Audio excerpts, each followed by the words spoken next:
ফুটপাথের দোকান সামলে মাকে ভালো জীবন দেওয়ার স্বপ্ন দেখে টৌভিক। পকেটে ৩,০০০ টাকা আর মনে অফুরন্ত বিশ্বাস নিয়ে টৌভিকের স্টার্ট আপ শুরু। কেষ্টপুর ২১৬ ফুটব্রিজের কাছে টৌভিক হালদারের জামা কাপড়ের দোকান।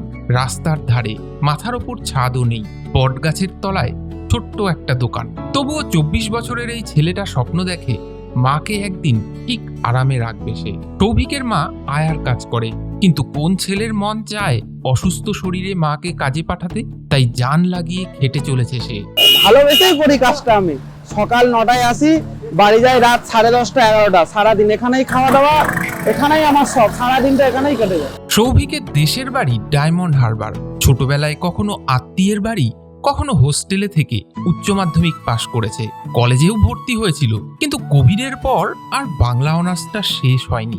১ বছর বসেছিল মন খারাপ নিয়ে। একদিন মা বলল, কিছু একটা কর। ৩,০০০ টাকা দিয়েছিল সৌভিকের হাতে। তারপর মায়ের আশীর্বাদ নিয়ে ২০২৩ সালে এই দোকান খোলে সে। দেখতে দেখতে কেটে গেছে ২ বছর। লাভ হয় কি জানতে চাইলে টৌভিক হেসে বলে, মাথার উপরে আমার মা আছে, ঠিক আছে, মায়ের আশীর্বাদ আছে তো, আর এখন ভালো জায়গায় আছে। আগামী ৫ বছরের মধ্যে একটা পাকা দোকান করে মাকে পারফেক্ট রিটায়ারমেন্ট উপহার দিতে উদয়াস্ত খেটে চলেছে টৌভিক।